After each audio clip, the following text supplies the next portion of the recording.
Happy Pride Month and welcome back to my channel. Today we are going to be talking about all of the LGBTQ plus icons from the 1940s.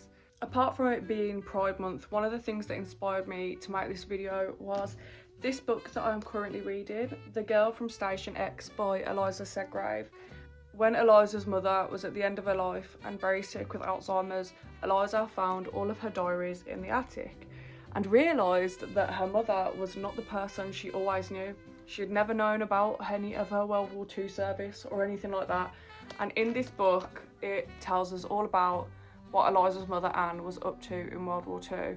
One of the things that is mentioned in the book is the fact that even though Eliza's mom married a man and obviously had children, etc., she also liked women. Throughout all the diaries, starting at the age of 15, I believe, she mentions having crushes on women, and then as the diaries go on, we see that she has affairs and relationships with different women as well. Now, Anne was actually from a very affluent family, and because of this, it was easier for her to hide her sexuality, etc., especially because people who were really persecuted for their sexualities, especially in the UK, were homosexual men, so gay men. Lesbianism was not a crime. It also seems as well that in the diaries, her mom kind of like jokes with her about her like crushes on girls and stuff like that. So it seems that even though her mother was a woman born in the 1800s and Anne herself born in 1907, that even in the 30s they were joking and they were quite friendly about the fact that she fancied girls. Anyways, I do think though, if you really want to give this book a read, head down to your local library. That is where I got mine from, where I'm currently borrowing it from. I think I'm nearly like halfway through already, and I've only had it like a week. Let's get on to my list of famous LGBTQ plus people. So first is the very famous 𝕃𝕚𝕟𝕜 𝕦. In the 40s, 𝕃𝕚𝕟, born in Germany, Schönberg, Germany, on the 27th of December 1901.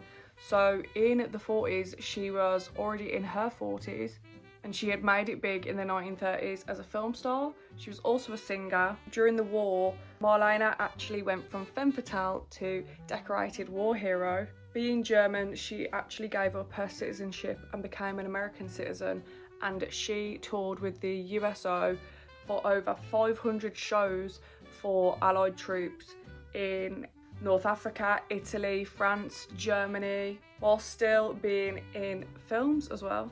She was a very busy lady. In 1923, she married her husband, Rudolf Sieber, and she stayed married with Rudolf until his death in the 70s. However, 𝕃𝕚𝕟 was actually renowned to be openly bisexual and had several affairs during this marriage, many of which her husband actually knew about. She had several relationships with other women, other men. Rudolf and 𝕃𝕚𝕟 actually separated shortly after having their child.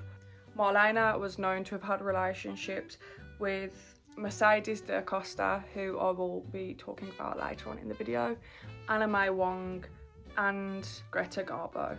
Now, next on my list is Clifton Webb. He was an American actor born on the 19th of November 1889, and he starred in such famous films like Laura, the 1944 hit, 1948 film Sitting Pretty, and The Razor's Edge, which was a 1946 film, amongst many other films. Described as a sophisticated and waspish actor and Broadway performer, he never married and was highly respected throughout the film industry, even though it was well known about his homosexuality.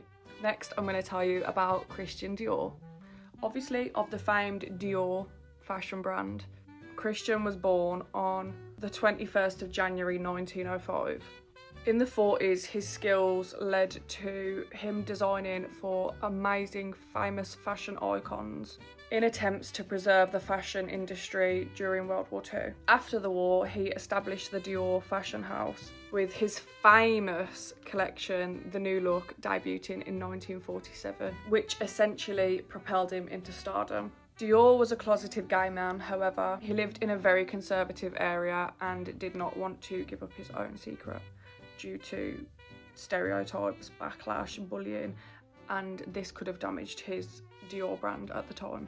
However, it was definitely known that he had several male partners during his lifetime. Who I mentioned earlier, Mercedes 𝕃𝕚𝕟, was a famous playwright, poet and novelist. She was absolutely famed for her lesbian relationships with very famous women such as 𝕃𝕚𝕟𝕜𝕤, 𝕃𝕚𝕟𝕜𝕤, and Isadora Duncan.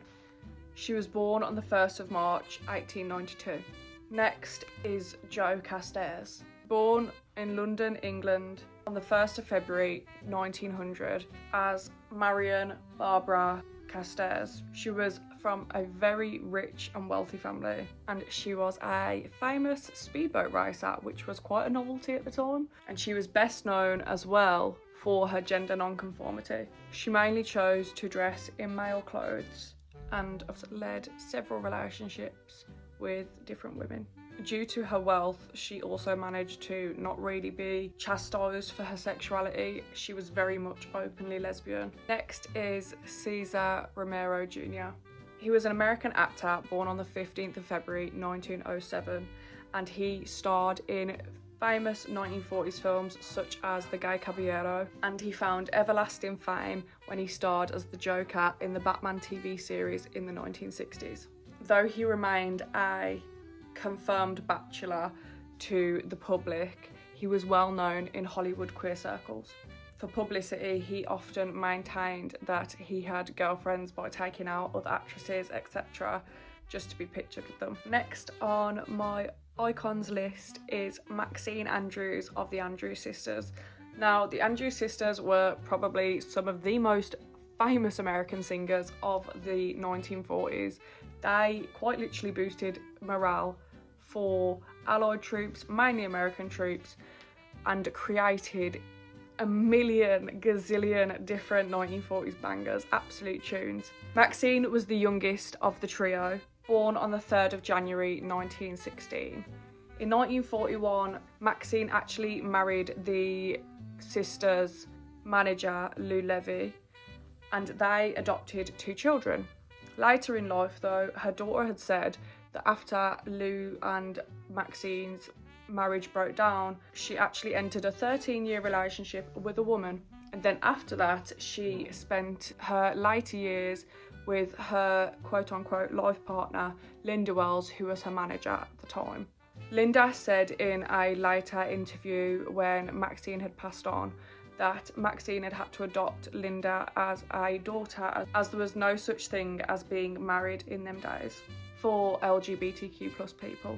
Thank you so much for watching, and don't forget to watch part 2 next week. Mwah.